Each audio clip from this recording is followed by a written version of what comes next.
How's it going, everybody? And today I'm back.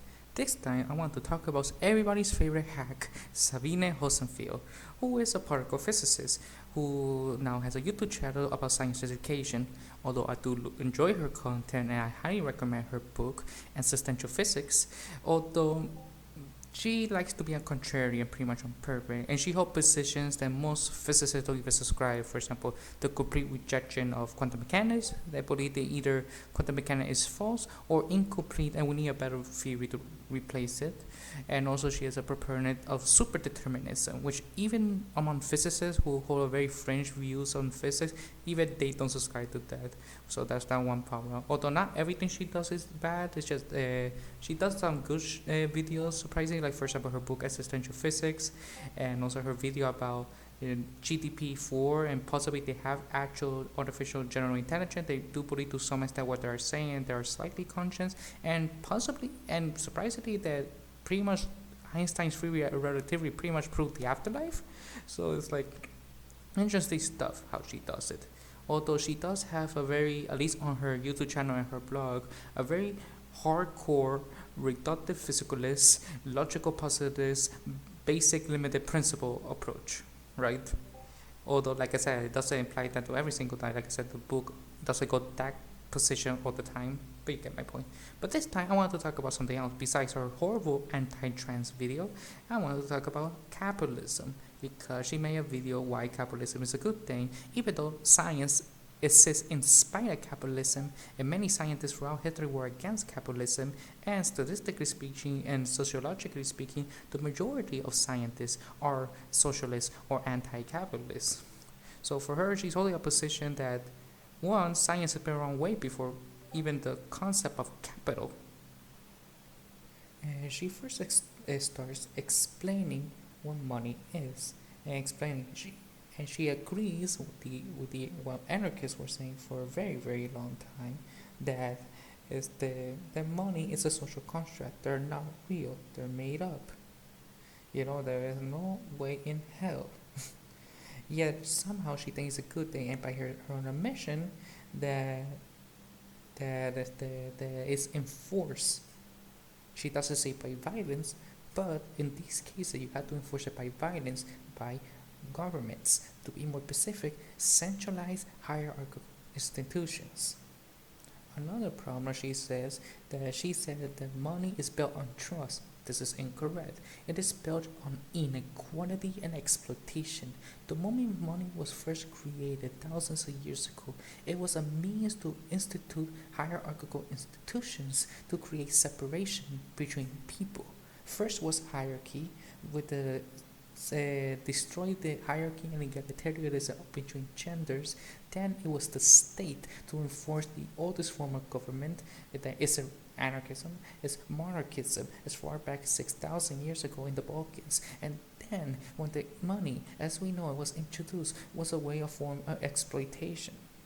She also makes a mistaken argument that she's like, science and technology gives progress. Yet she said, no, in fact, the capitalist system allows those sufficient educational resources, despite the fact scientists were already doing that thousands of years before capitalism was invented. And true, the idea of capitalism thrives innovation is a myth that no serious academic subscribes to. And scientists historically and even today work in non-hierarchical way. They do science not for the money, not for the capital, not for the rich, and they do these things voluntarily for the most part. Nowadays, they want research grant to get the money to do this, because when they are limited to a certain point where the government gives them when it is convenient to them, because they will spend more money on certain field than specialize in the military industrial complex that actually improve our societal understandings and understandings of reality. And she actually believes that, like, the only way to improve science, you have to use the state to enforce stuff, despite the fact that historically it does more harm than good, because they care about the accumulation of capital than actually the societal progress. And true is scientists throughout history, like the father of cybernetics was an anarchist who lived in a commune in the Spanish Civil War, and he did it independently without any interest of capital or resource. He just used the resources they have available to him, do it yourself attitude, and he did it doing the most innovative thing that has been done within the field of computer science. And two, she talks about we need the state to enforce this, and places like Cuba who don't do it suffer. Even though Cuba, Laos, North Korea, China, Vietnam are state capitalists, they use the state to enforce it. If you want to see an example of not using the state, look at the Zapatistas, an anarchist society in Chiapas, Mexico, which even the World Health Organization acknowledged they had the best healthcare system in the world, and they do this without a hierarchical institution. And she also did the mistake that capitalism equals markets plus rules, even though there are many versions of capitalism that does not require markets, like for example, state capitalism, which the entire Soviet world used. And to this day, companies like the Walmart, Amazon, and the Pentagon, and even the most powerful corporations still use state capitalism as centralized planned economies. And she said that capitalist free market are decentralized. This is a complete false. There's no such thing as a free market under capitalism. If it is controlled by the state, they decide who win or lose. The closest we get to an actual decentralized is, again, anarchism, specifically mutualism.